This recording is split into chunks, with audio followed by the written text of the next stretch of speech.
What's up, everybody? Of course, welcome to another episode of the Victorious Ones podcast, a place where gaming meets comics, meets sports, meets movies, as well as inspiration. Of course, once again, I am your host, King Von Jr. You can follow me on social media, on Twitter at 301 King Von Jr. Of course, those of you watching live, there's my Twitter handle right there, 301 King Von Jr. You can also follow me on Instagram too, at Mr. King Von Jr. I'm also the social media producer for the Perfect Plex Talk Radio's, for Unpopular Reviews wrestling show Perfect Plex Talk Radio, hosted by Mike Knox on Mondays at 6 p.m. And so, of course, I'm glad to, glad to be back for another episode. Of course, it took a week off, to prepare for WrestleMania. Even though I did go to a very first Lakers game. Lakers versus Wizards last Wednesday. That's why it wasn't on. And of course, like the next day, I drove out, to Philadelphia, for WrestleMania weekend. Started off, obviously, like to kick off my WrestleMania weekend, in style, by attending WrestleMania, and really just so much to talk about right now. Like I said, enjoyed myself, had a great time. It's just about connecting, and just, and just leaving all the hot take, like BS out the window when it comes to that. I wasn't really in the mood to just to hear a bunch of hot take nonsense and BS. But yeah, like just to just have a great time, fellowship. Reconnect with people, and be able to match faces, with profile pictures. And find out, hey, these people are actually real. They're not AI generated. But yeah, like, of course, like I said, WrestleMania. Like I said, of course, I kicked my weekend off with WrestleMania, and of course, shout out to the people that were there. Like I said, from Jobbeteers, Black Wrestling. Of course, Public Enemies. I finally met them for the first time ever, face to face. Shout out to Brandon and Jizzle who were there. Of course, like I said, I met I met Gresh, Joshua Gresham. Of course, like, as a matter of fact, I also met Stephanie Hypes for the very first time ever. Glad to experience that. Of course, Stephanie Hardy as well. Of course, once again, those Wrestling Girls TWG fan club. And stuff like that. Of course, I took pictures with some of the wrestlers as well. Angela Dawkins and Jakara Jackson. I was like, all right, cool. And of course, I come a little bit but later, just because I was I had to drive from where I was all the way over to, on the Jersey Turnpike over to where my hotel was, and and just pretty much I just go rush in, checking in and make a quick change, but yeah, like I said, other than that, like the time I was there, I had a great time at WrestleMania, and it was a great surprise. Not really surprised because I already announced to see being to see one freeway up there. I was like, man, that's pretty epic. You know what I mean? And also, like I said, also I like how they built even more suspense for Trick versus Mello for that Saturday stand and deliver. I was like, okay, all right, this is pretty cool. You know what I mean? And like for them to cut promos on each other on stage. I was like, all right, cool. This is definitely gonna raise ticket sales. And as a matter of fact, the following morning, I got my ticket for stand delivered right after that. I mean, I already knew I was going to go, but what I mean. But just like I said, that further cemented my decision to go, and I'm glad I did. I'm glad I went. Of course, like I said, I'm going to talk about stand delivered pretty soon, but. Like I said, that's how I kicked off, my WrestleMania, my WrestleMania weekend, and I think it's pretty much going to be, if I can, like a regular thing for me to do, it's start off WrestleMania season in style, and also before I go any further, for those that are watching live, by way of, let's say, YouTube, please make sure to go to youtube.com/@VonWrestleMania. Please make sure to like and subscribe for more great content. And also, of course, I just wanted to give another cheap plug. I see that I'm still my Roman's Empire shirt on bigcartel.com, and it's Victorious Ones that bigcartel.com. And of course, once again, still in the lab, still going back to the lab, for some other designs coming up, some other ideas. And so, like I said, make sure to network, and you definitely see some stuff pretty soon in the future. And but yeah, what I mean. So that's really what it is. Matter of fact,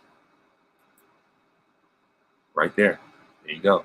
Um, but of course, like I said, you slow down.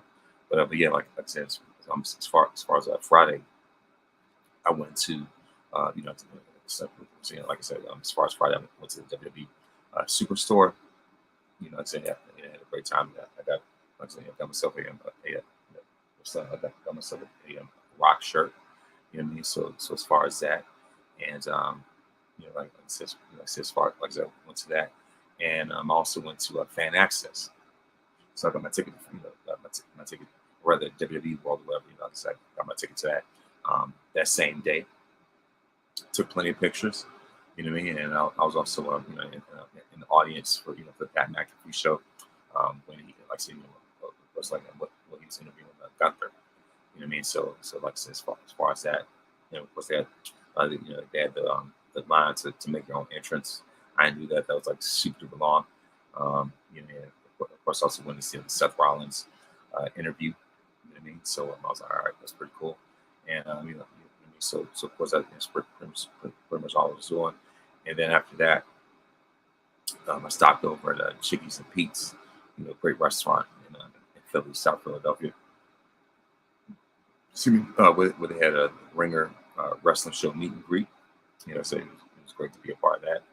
And of course after that, I went to dinner, with UPR Unpopular View. And of course, later on that night, did some karaoke. All right, cool.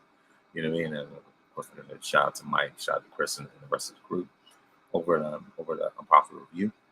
And so, you know what I mean? So of course, that was my Friday, and then on Saturday, just giving a recap. On Saturday, I went to went up to I went over to NXT stand and deliver, and right after that. Yeah, and by the way, shout out to Black Wrestling for a great, a great Trick Person Mellow shirt. I definitely wore that. And like I said, I'm not the only one. Myself, Ciandol, and Stephanie Hardy, we all went to, like I said, when Stand Deliver and wore those, wore that Trick Person Mellow shirt. So of course, kudos to the team over at Black Wrestling. Like I said, amazing designs, and of course, shout out to Nolanian, who was the original designer himself, who made those shirts for them.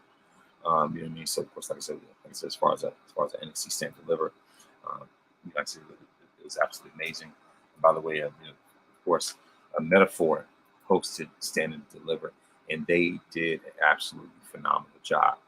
And of course, you very much say that it's probably the best Stand and Deliver that they have ever had, because of the fact that this was the very first time that you had two black men headlining NXT pay-per-views, and specifically Stand and Deliver. And when I say that they delivered, they absolutely did just that. And so I'm going to get my rundown, my recap of NXT Stand and Deliver. So, of course, NXT Stand and Deliver took place at the Wells Fargo Arena. Of course, it's the same arena with Philadelphia 76ers play. And, just to give them a heads up, the Sixers Arena, the Eagles Stadium, and the Phillies Park, they're all together, you know what I mean? So, and matter of fact, the Wells Fargo Arena is right next to Lincoln Financial Field, which is right across the street from, right across the street from Phillies Park, So I was like, all right, cool. You know what I mean? So like everything is all interconnected.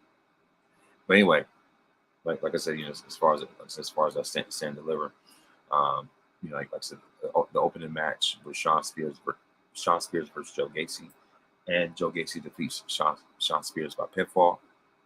And so of course, after that, we have the NXT Tag Team Championship match. Great match with the Wolf Dogs versus Nathan Frazier and Axiom. You know, of course, the winners by pinfall, obviously, are the Wolf Dogs, Braun Breaker and Baron Corbin, to retain the NXT Tag Team Championships.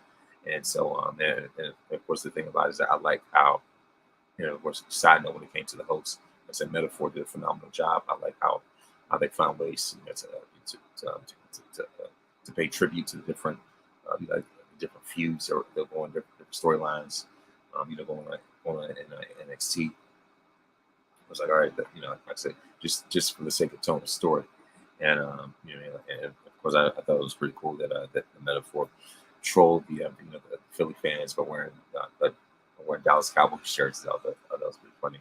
But yeah, like I said, as far as that, of course, like I said, the NXT Tag Team Championship match was great. And of course, after that, we have a triple threat match for the NXT North American Championship with the champion Obafemi defending against Josh Briggs and Dijak, and your winner Obafemi by pinfall retained the North American Championship. Now, in this match, things did look pretty bleak for Oba at first, but there was a spot in this match where we was able to lift up both Briggs and Dijak. Like you had to have the ability on his shoulders, and I was like, and he dropped, and the way he dropped him, I was like, man, that was absolutely phenomenal. Like I said, it was an epic match, and so I think the stars of that match, the ones that stand out most obviously is Femi, but not just him, but also Dijak as well. And I was like, okay, this match is arguably, you can make a strong case for it being match of the night, if not match of the year. Had it not been for the main event, then it's definitely would have been, the top match of the night, or at least of the, not just of the night, of the afternoon. Excuse me. So of course we have Thea Hale, Fallon Henley, and Kalani Jordan versus Jacy Jayne, Kiana James, and Izzy Dame, and the winners of this match, who I like to call the Scream Queens, Thea Hale, Fallon Henley, and Kalani Jordan. And of course, side note, like the thing is, when Melo say he don't miss, he's not lying, especially when it comes to Kalani. But like I said, of course, it's great to see Thea and Fallon beat Izzy, Izzy, Kiana, and Jacy Jayne by submission. And so as far as that, and of course, after that, we see the NXT Women's Championship match between the champion Lyra Valkyria versus Roxanne Perez. And so even though Roxanne is supposed to be the heel, the villain, the fans were actually cheering for Roxanne. I was like, wow, they even chant her name. It's like, man, Philly's kind of like a bizarro world. And the thing about it is that even though Roxanne may not ever be everybody's, cup of tea, or whatever, but the thing about it is, like, when it comes to compared to Lyra, Roxanne definitely has one more charisma in that aspect. And of course, for Roxanne, the focal point of this match for her was Lyra's left arm. So Roxanne kept targeting it until it was hard for for Lyra to really attack with the best offense available, the best offense possible. And so of course, Tatum Paxley, who's Lyra's number one fan, arrived and tried to help, but of course, Roxanne made sure that she sent Broderick face first, and right to Tatum. And so of course, after the second Pop Rocks crossface, Lyra Valkyria was forced to tap out to Roxanne Perez, winner, and your new, was won by submission, and your new NXT Women's Champion, Roxanne Perez. And speaking of women's titles, at Stand Deliver, it was also revealed that NXT will be, will be debuting at the Women's North American Championship. So now we officially have a women's mid-card title. Even though starting off at NXT, but still at the same time, I like the way that really set the tone. So it's great to see the women have their own mid card title. You know what I mean? The women's, like I said, women's North American Championship. I thought that was great. And of course, we had the NXT Championship match with Ilya Dragunov versus Tony D'Angelo. And the winner of this match, by way of pinfall, is Ilya Dragunov. So I would say that it was a pretty solid match. I say that it was the best match of Ilya's catalog. Not quite, but it was certainly one of the better matches that Tony D'Angelo has ever had. And so on. So the thing is, I wouldn't quite say that he's exactly ready yet, but for him to get an opportunity like this, was great for him.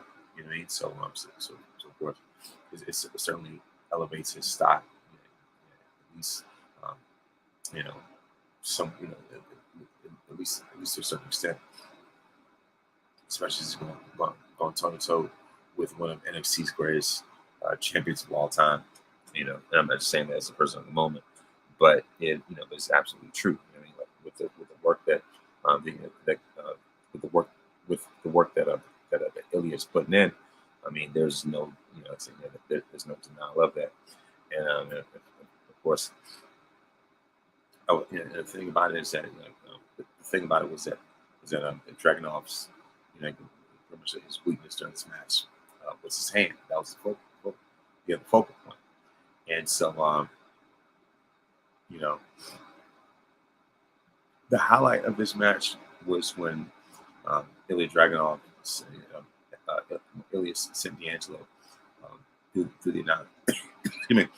Sent him through the announce table with an H-bomb, and then went on to finish up the match with a diving senton. Like some diving senton from near fall, and then of course, Dragunov would, like I said, eventually won by pinfall, and of course to retain the NXT Championship. And afterwards, they shook hands, with mutual respect for each other. And so now we are at the main event. Whoop that trick. This is Bad Blood. This is HBK versus Diesel instead of Sean versus Marty. It's more like Sean versus Diesel. You know what I mean? So Carmelo Hayes is the closest thing that gets a black Shawn Michaels. And so because of that, he reminds me of Mexican for Shawn Michaels, and Trick is more like a Mexican for Diesel. You know what I mean? So it's like the guy who went from being, being the bodyguard, the insurance policy, the henchman, to being a rival of yours, right? And so of course, Carmelo came out, looked like came out kind of like dressed up like Killmonger. Certainly had a similar necklace to that of Killmonger. You know what I mean? And so so of course with that, and then Trick comes out, and everybody's just going crazy. Crazy someone booked that Trick, and matter of fact, he came out. Not only that, he also came out with the boxing robe as a tribute to Rocky, and also Muhammad Ali went to Hall of Fame that year. And so I was like, all right, cool. And so of course, like as far as that, I mean, like I said, everybody went electric when that Trick theme song came on, and so and the thing about it was that, like I said, even though the match was pretty special itself, I think the thing about it, I think the thing that kind of like takes away from it will be the different unnecessary like rough bumps, which kind of like took away some of the pace of the match. But what I mean, but at the same time, I'll say that like whatever they lacked when it came to some of the pace later on, like I said, the energy of that match, and just the energy of the fans, and everything else was just enough to carry this forward and make it a truly crowning and defining moment. Like truly crowning and defining moment for Trick. And so, like I said, this is definitely a great way to kick off their feud. So I know this is not going to be stopping anytime soon like that. So of course, the winner of this match by way of pinfall, Trick Williams, you know, aka Mr. Whoop That Trick, aka Trick James, aka Trick Ain't Easy. You know what I mean? So I was like, all right, cool. So of course, yeah, but yeah, but of course, like I said, when it came to Stand and Deliver, that was my first stand and deliver I'd ever been a part of, and it was absolutely worth it. You know what I mean? So um, I've always been a fan. I said I've always been a fan of NXT, but but the thing about it was to see it in person was just a different experience altogether. I've been supporting NXT ever since the four horsewomen, um, the days of Kevin Owens, I said the days of Kevin Owens, Sami Zayn, and things like that. Of course, yeah, and just to see uh, where they are now as a product, as a collective, is certainly something that's very, very, remarkable to say the least. And so, without further ado, see something. Um, I definitely want to go into WrestleMania, and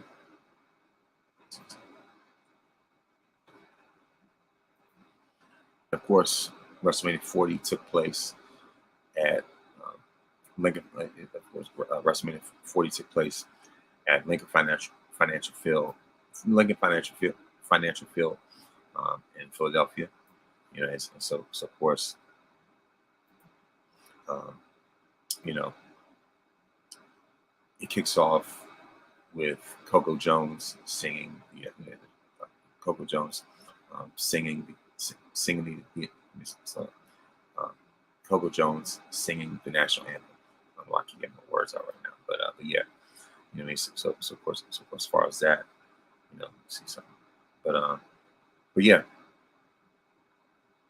so so of course, like I said, it definitely kicked off, kicked off with a great fashion, and so um, after that, we are uh, treated to Triple H. I was like, oh, wait a minute. Just found out that Giannis got missed the last 3 games of the season. All right. But anyway, of course, there's neither here nor there. But of course, um, night one kicked off in style with, of course, with Triple H, um, welcoming everyone to WrestleMania. And so of course, so, but yeah, of course, like I said. So the thing about it is that this was, I would say that this is actually my very first, the very first time I had gone to night one of WrestleMania, because I had seen and heard so much about how great night one of last year's WrestleMania was. I was like, you know what, I really really have to, experience this for myself. And so I'm going to give you a rundown of of the full card for Saturday's show. So night one kicks off with the women's world championship match with Rhea Ripley versus Becky Lynch. Right after that, we have the Intercontinental Championship match with Gunther defending his title against Sami Zayn. Then we have the tag team ladder match with the Judgment Day versus DIY versus Austin Truth versus Newcastle Republic versus the New Day versus A-Town Down Under. And the Undisputed Tag Team Championships won the line. So this was the night that they would officially split those titles. Right after that, we have the Uso versus Uso match, Jay versus Jimmy. More on that later. Then after that, we have what I like to call the Destiny's Child match. Bianca Belair, Jade Cargill, Naomi versus Asuka, Kairi Sane, and Dakota Kai of Damage Control. Later, we end up having Rey Mysterio, Andrade versus Santos Escobar, and Dominic Mysterio. And finally, The Rock and Roman Reigns team up versus Cody Rhodes and Seth Rollins. And for the record, I would say that this had to be the absolute coldest, um, WrestleMania that I've ever been to. Probably even I would even say the coldest outdoor event that I've ever been to. And I've been to multiple Cowboys versus Commodores games over at FedEx Field. And when it gets cold, and especially later on in the season during December, right? That's when it really freezes. But this Philadelphia in April was no joke. I said when it was freezing, I felt like I was turning to Sub-Zero or something, you know. But like I said, night one, the first match really set the tone for what will unfold for the rest of the night. So of course, like I said, WrestleMania night one kicks off with Rhea Ripley versus Becky Lynch. And of course, it was certainly a great match, and Becky Lynch did a great job as being the underdog. But Rhea made sure to assert her dominance and her superiority when it comes to strength. And I like how, and of course, Rhea even locked in her signature, reverse cloverleaf before Becky, was able to break out and apply her disarmor armbar. So of course it was a perfect way to, perfect match plan to open the spot. It wasn't going to be the main event. So this definitely goes down as one of the greatest opening matches of all time, along with obviously Bret versus Owen from WrestleMania 10, which still lives on. That, and also Randy Orton versus Seth Rollins from WrestleMania 31. So this opening match, I definitely put up there with both of those classics.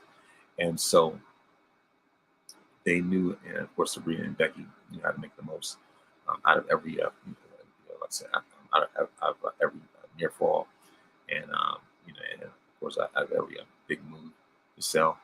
And so after Rhea had counted the manhandle slam from the middle rope, she hit the riptide on Becky onto the turnbuckle before hitting another riptide in the middle of the ring to score the win and retain the championship. So Rhea was already my choice for this match.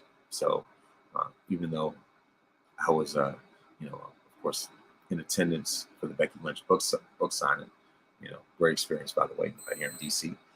But I just knew for sure that Rhea was going to retain the championship because this is her time, this is her season, this is her moment. So there was no reason for me to believe that after Rhea beat Charlotte, who was her biggest mountain, the biggest hurdle at the time, she was able to dethrone Charlotte.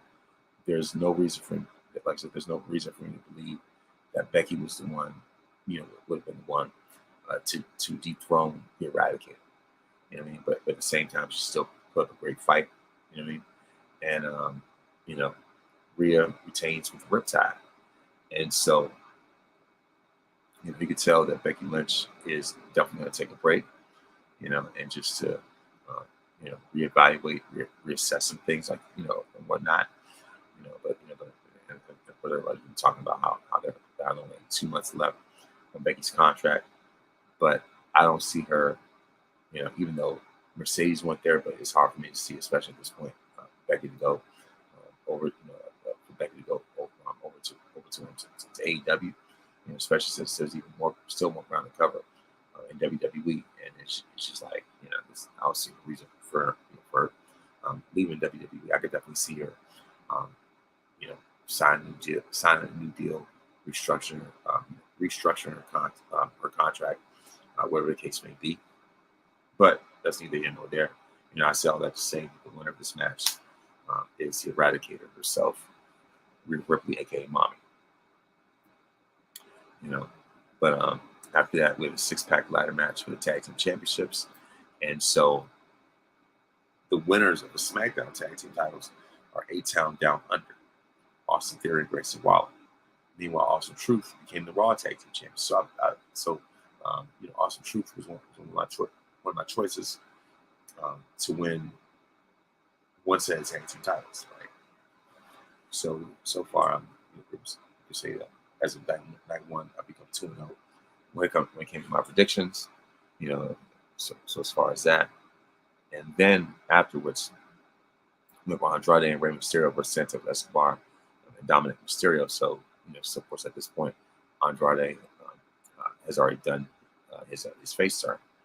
So the winner of this match, um, Rey and Andrade, and Rey and Andrade certainly got help, certainly got reinforcements in the form of the Philadelphia Eagles. Like, all right, cool. You know what I mean? I was like, all right. At the same time, it's nothing for athletes to get them, like I said, to get involved in WrestleMania in some way, shape, or form. Especially since in their hometown. You know what I mean? So I was like, all right, cool.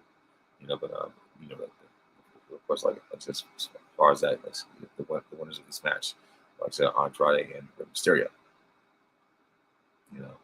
And of course, by the way, like Santos Escobar's poncho looked amazing.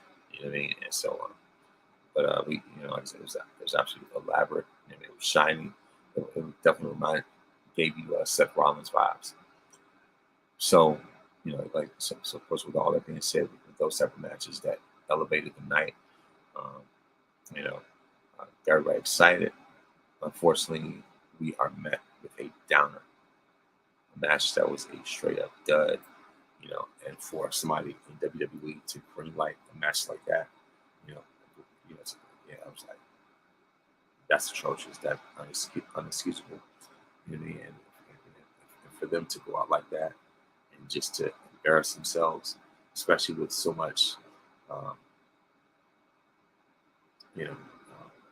especially with so much hype, so much, like I said, so much anticipation because it's brother versus brother, twin versus twin, or as they say,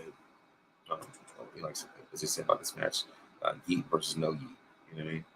And so I will say, I'm not gonna,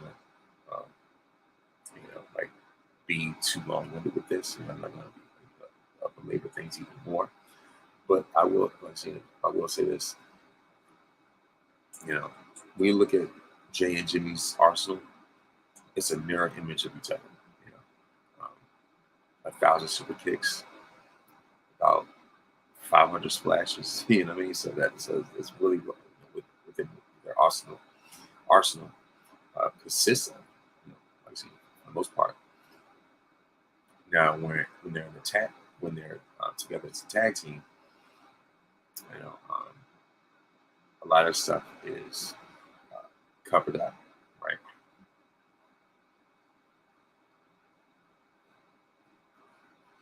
But now that they're on their own, you can definitely see the blemishes, right? And those weaknesses and blemishes, were definitely on full display. And so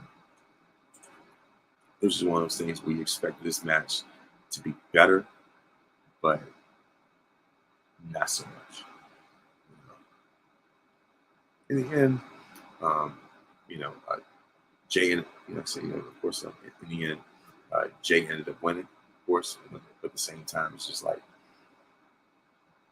I know that it could do so much better. There certainly were not a lot of holds,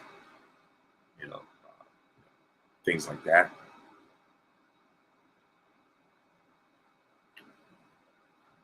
But at the same time, this match definitely underperformed, under-delivered, and I'm not someone who emphasizes so much of what they don't like, but I'm being perfectly honest as well. Jay versus Jimmy was 5 versus 5. That's really what it was, and I would like to say, don't go chasing main events.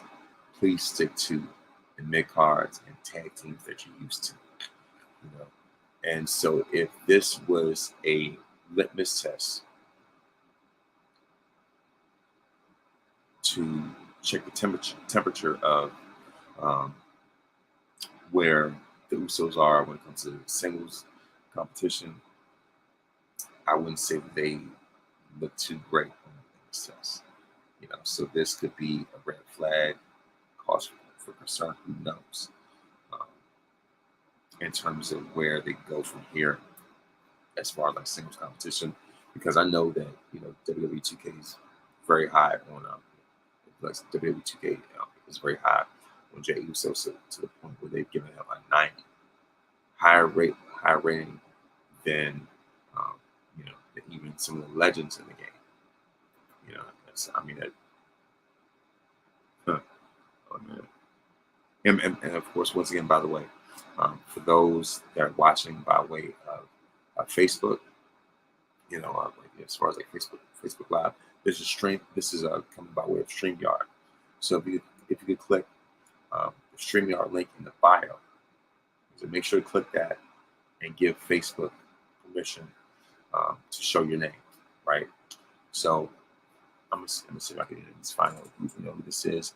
And of course, thank you very much for those in the comment section. Let me see. What's up, bro? Good evening to you. Good evening to you as well. Find out who this is in a minute. Of course, Speak News also says, my girl Becky Lynch better not leave. Exactly. I feel the same way. She better not leave. Better not leave. I mean, it's just like, she is too much, too invested within WWE. It's just like, I can't imagine that. I know that the era of the four horsewomen is, it's just, it's pretty much done. But at the same time, it's just like, you still need to have them around, just for the impact. Even though, like I say, Mercedes is elsewhere, but still, at least makes. I still want to at least have like 3 out of 4. You know what I mean? And just because of what they mean to wrestling itself. So like I said, Becky Lynch better not leave. Yeah, totally agree. She better not. I'd be devastated. Especially after standing in line. Just waiting over and over. Like it was for that book signing, and then she turns around and ends up leaving. By the way, speaking of Becky Lynch, shout out to Becky's #1 fan, Stephanie Hypes. She's definitely the president of the Becky Lynch fan club. You know what I mean? So, like I said, Becky better not leave. I know Stephanie would be. I'm pretty sure that she'd be devastated by that. Says, I'm extremely happy for Awesome Truth, especially R-Truth. So am I. So am I. And someone else says, glad Andrade didn't switch up. Same here. You know what I mean? So, but yeah, you know what I mean? So as far as that, so once again, Jay versus Jimmy is not nowhere near on the level of Brett versus Owen and Matt versus Jeff. The thing about it is that, of course, after, of course, after that match, the next day, I've had conversations with actual twins and asked them about that match, and I can say that they, felt the same way that I feel. It underperformed. It, it's very underwhelming. And so, like I say, Brett versus Owen, the greatest opening match of all time. And I want to give a shout out to the Graham from Public Enemies because even he called him. He was saying that that those two cannot pull off a Brett versus Owen match to save their life. Yeah, that's pretty much very obvious, right? And so of course that's why like I said, that's why this match is not very critically acclaimed. But on the bright side, at least Lil Wayne came out and introduced Jey Uso. But yeah, if anything, I would say the highlights for this were the video package, right before the introduction, and of course, WWE's production team is top notch. Next level, especially since they got rid of Kevin Dunst. You know what I mean? So of course, the cinematic production is just it's just gone up like just exponentially. But like I said, those are the highlights. Like I said, the video package and Lil Wayne, like I said, introducing Jay to the ring. That was pretty cool. Then we have, have the Renaissance, have Team Renaissance, if you will, Jay Cargill, Naomi, and Bianca Belair versus Damage Control. And this was obviously a squash match. It wasn't even close. This, if this is a basketball game, this definitely would have been a blowout. If this is just a game, this is definitely would have been a blowout game. Because come on now, face to face, side by side, you would think that Damage Control was going to do anything with them. Not at all whatsoever.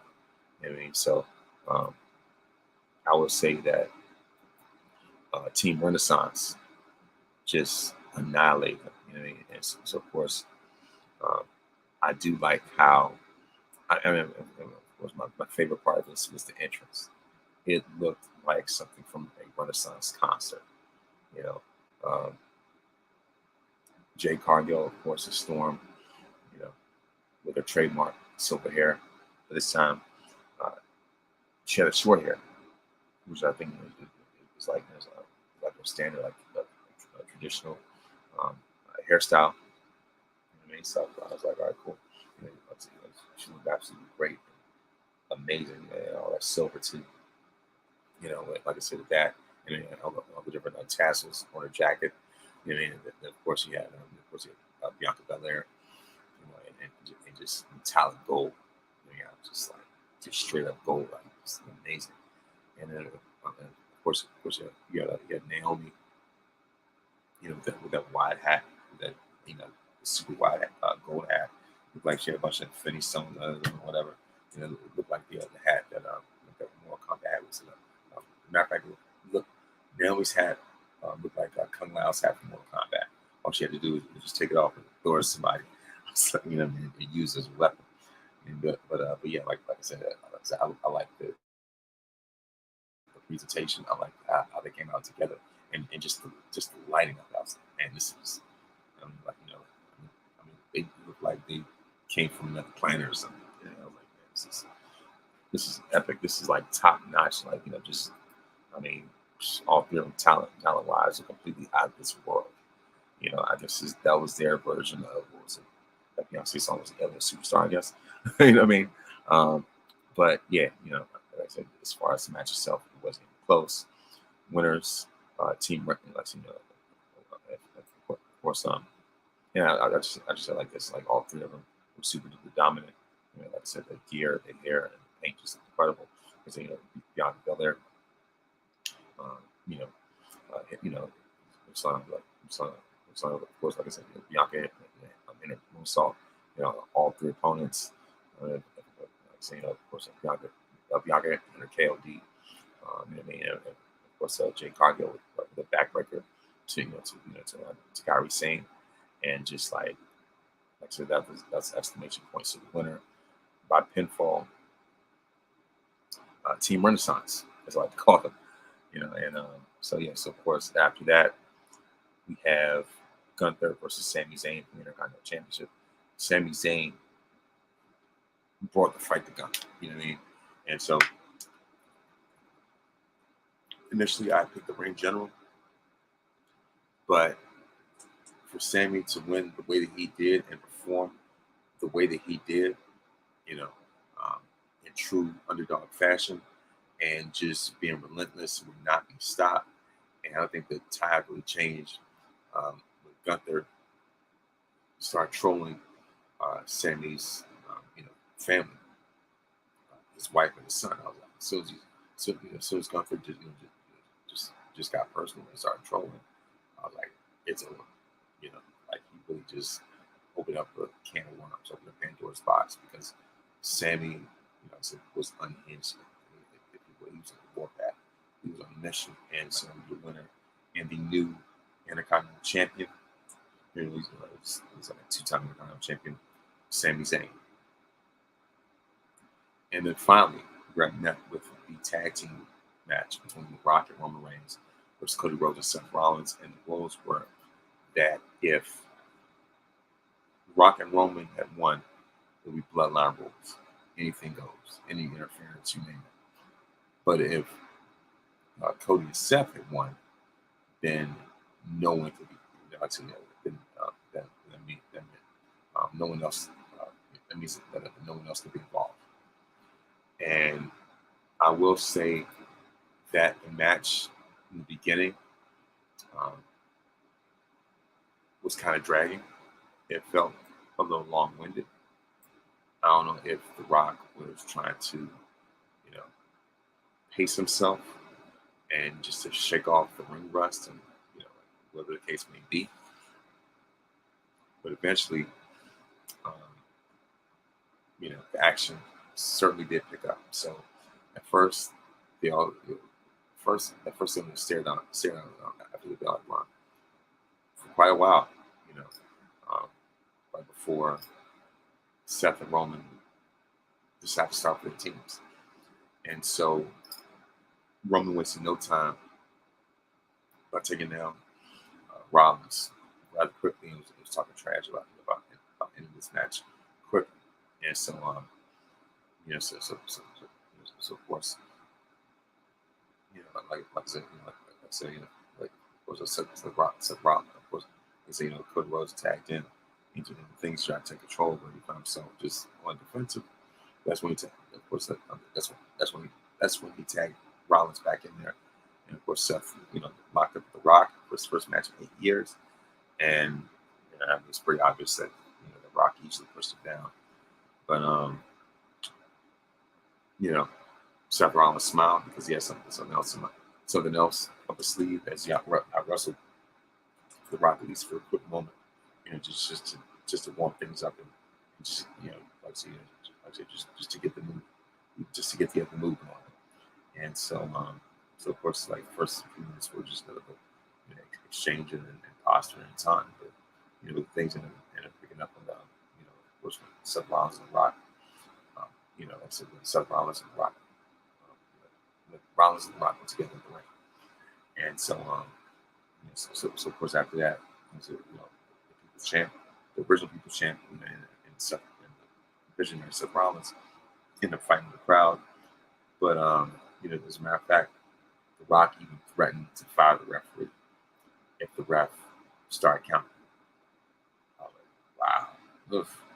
And Rock reminded the ref that he's a member of of the board for a TKO, right? So I was like, okay. And and this guy's up with one of his power rolling his gauntlet.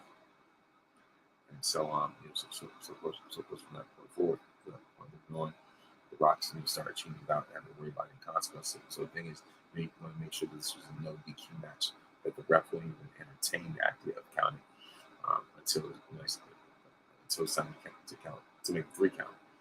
So of course, as far as that moving forward, the ref made no outside counts. Everything was inside. And so so of course after that for a while it was nothing but Rock and Roman just destroying Seth and Cody. And so then of course kudos to The Rock, shout out to him for the way that he has built Cody, and really just constantly make him look even stronger, make him look even more sympathetic, and just like Rock is pulling everything out of the hat when it comes to when it comes to building Cody, and when it comes to creating a more sympathetic figure, right? And so this final boss run is definitely up there among Rock's all-time greatest runs, and even though I compared The Rock to Thor initially, but this final boss version of the Rock feels more like Dr. Doom. I mean, this guy is treacherous. He is ruthless. He is toxic. You know what I mean? Like, yeah. This guy is, like I said, just very formidable, very intimidating, if you will. And so of course, like I said, the thing about it was this was making it seem like the baby faces were in an impossible position, and it worked. You know what I mean? So of course, as far as that, like when it came to that, like this match definitely served its purpose, and nobody was. I don't think anybody was really expecting this to be, like this super duper like 5-star, super duper like sort of like 5-star classic. You know what I mean? But the thing about it was that, like I said, this is very enjoyable from a sports and entertainment standpoint, where less is more. But you know, what I mean, but of course, the end result is with The Rock. You know, like of course, The Rock pinning Cody Rhodes with Rock Bottom to win, and making sure that the Sunday's main event would be Bloodline rules. You know, like to make sure that everybody, like the Bloodline is completely involved with with this, you know, like with the night two main event.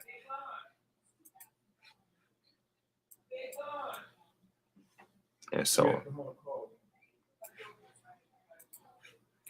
of course, as far as that, now we're moving on to, you know, I said night two of WrestleMania, and of course that morning, after I checked out my hotel, um, after I checked out my hotel, I got something to eat, had brunch with some friends, you know, like I said, you know, like I said, like and just got myself prepared and ready for, for the finale of WrestleMania weekend, night two, and you know, of course, right after WrestleMania was over, I drove right back home. You know, it was a straight shot on straight shot on 95. It's like, all right, cool, you know what I mean? And but yeah, other than that, like I said, it was phenomenal.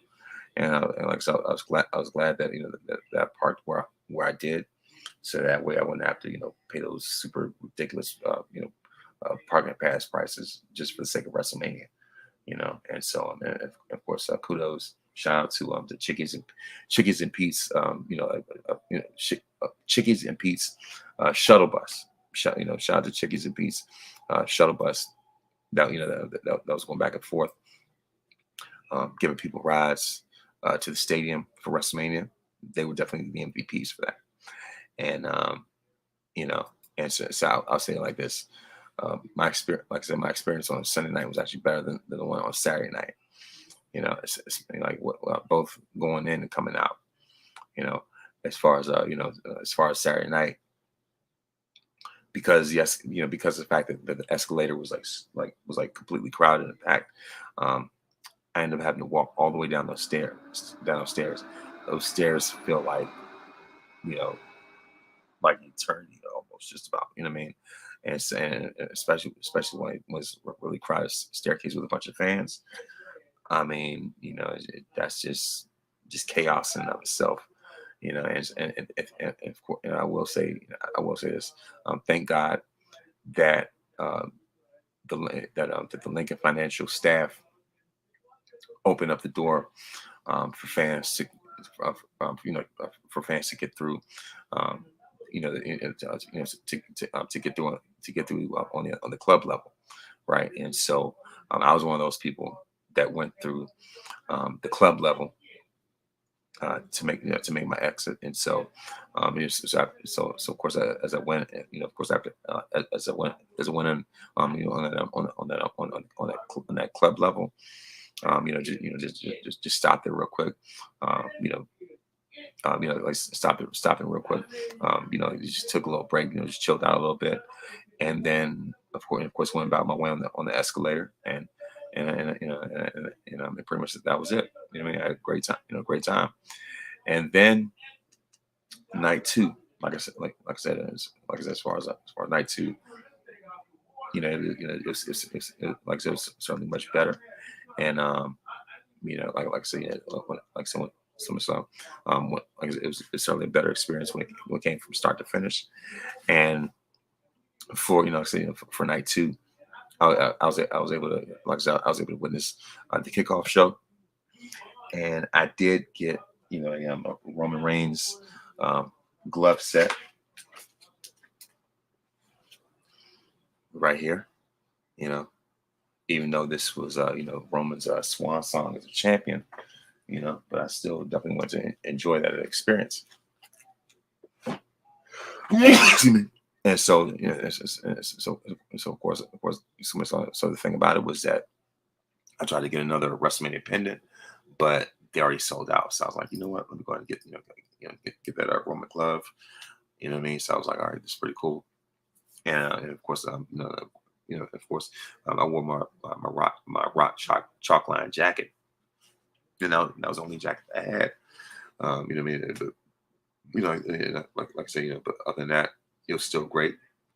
And so now, of course, when it came to night 2 of WrestleMania, I'm gonna wrap this up because Abbott Elementary's on.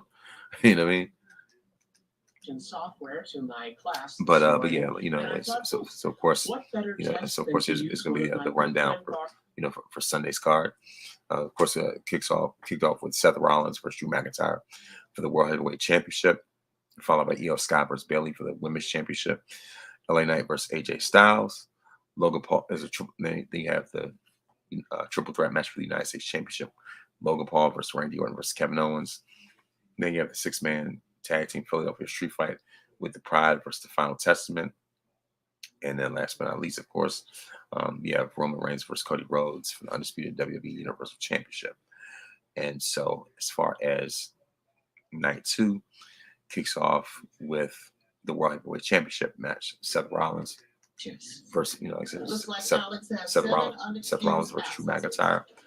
And I will say that, that Seth Rollins definitely had one of WrestleMania's greatest entrances of all time. I mean, like I said, this guy pulled out his inner Elton John, his inner Bootsy Collins, if you will. That's why I call him Bootsy Rollins. You know what I mean? Like this guy, like I said, Seth's wardrobe is, like I said, completely over the top, second to none. You know what I mean? Like I said, a lot of feathers and pageantry is super duper entertaining. But of course, this would end up being a swan song as a World Heavyweight Champion. And so of course, this was all about, the Scottish Warrior, Drew McIntyre, finally getting a shot and dethroning Seth Rollins, which is long overdue. And of course, your winner, and new World Heavyweight Champion, Drew McIntyre. However, the party would not last long. So after the match, Drew gave the title to his family. He, of course, for a brief moment, he let them hold it. However, Drew's biggest mistake is that he did not leave. Instead, he wanted to get in CM Punk's face, and so because Drew wanted to play in Punk's face, Punk hit him with the okie doke and took off his brace and proceeded to attack Drew, and of course, leaving the door open for Senior Money in the Bank, Drew McIntyre. I mean, not Drew McIntyre, Damian Priest, Senior Money in the Bank, Damian Priest, aka that's the Undertaker. You know what I mean? So I was like, okay, of course, he ends up cashing in, the briefcase and defeats Drew McIntyre to win the World Heavyweight Championship. So now we have a new World Heavyweight Champion. Then we have the Pride versus the Final Testament in a Philadelphia Street Fight. Of course, the special guest referee is none other than Philadelphia ECW legend Bubba Ray Dudley. And of course, the Pride ends up defeating the Final Testament. And of course, it was a great, sort of a chaos that didn't overstay its welcome. It was fun, it was exciting. So it was very entertaining. And of course, I like how the Street Profits, did some of the signature Dudley Boy taunts and moves. So I was like, all right, cool.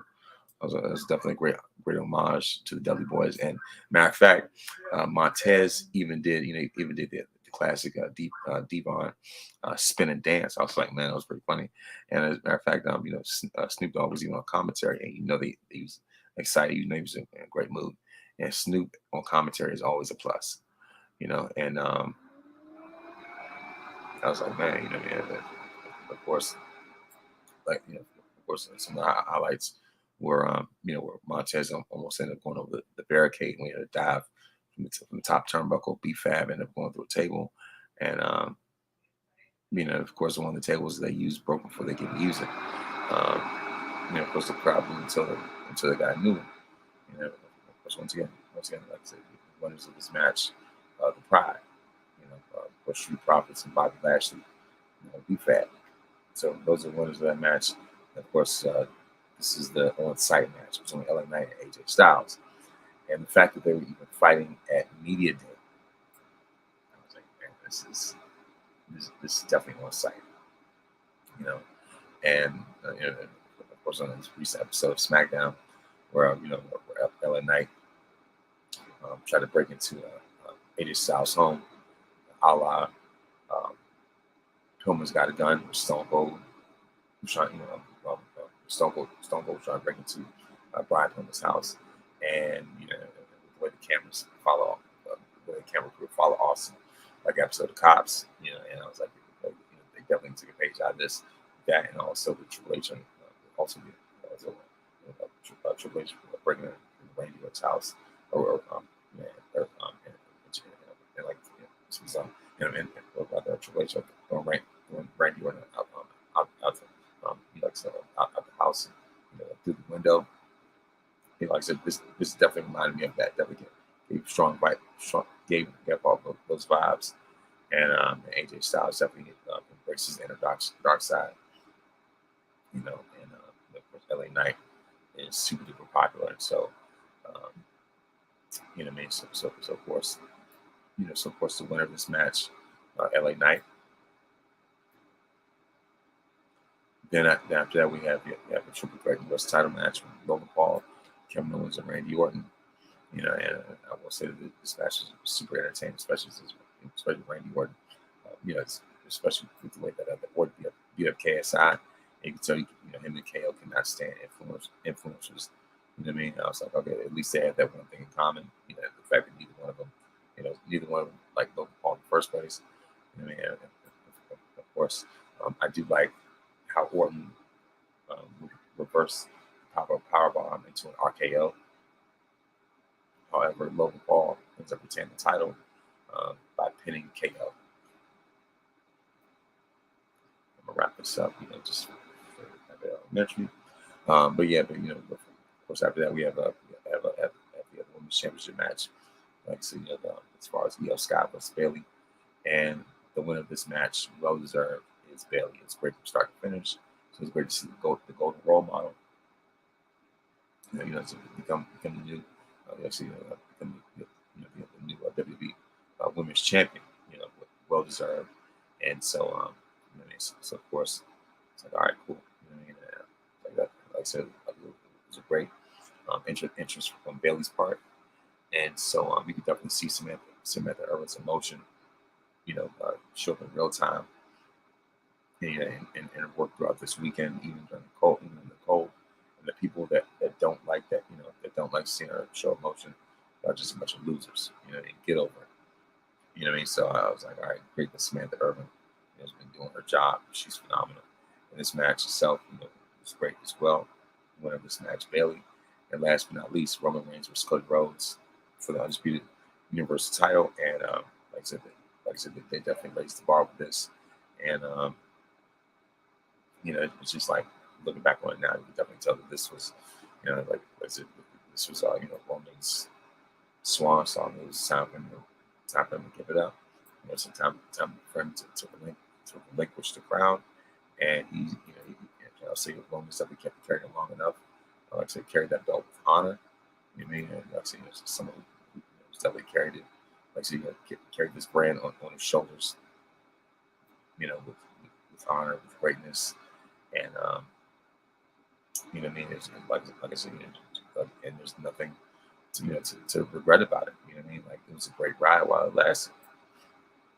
If we were trying to be mean, we would say that humans are super lucky and zero time to one. And so, but of course,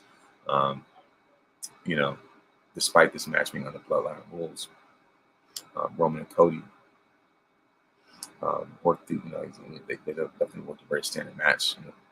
First off with holds, counters, and plenty of takedowns. Like we see in any other match.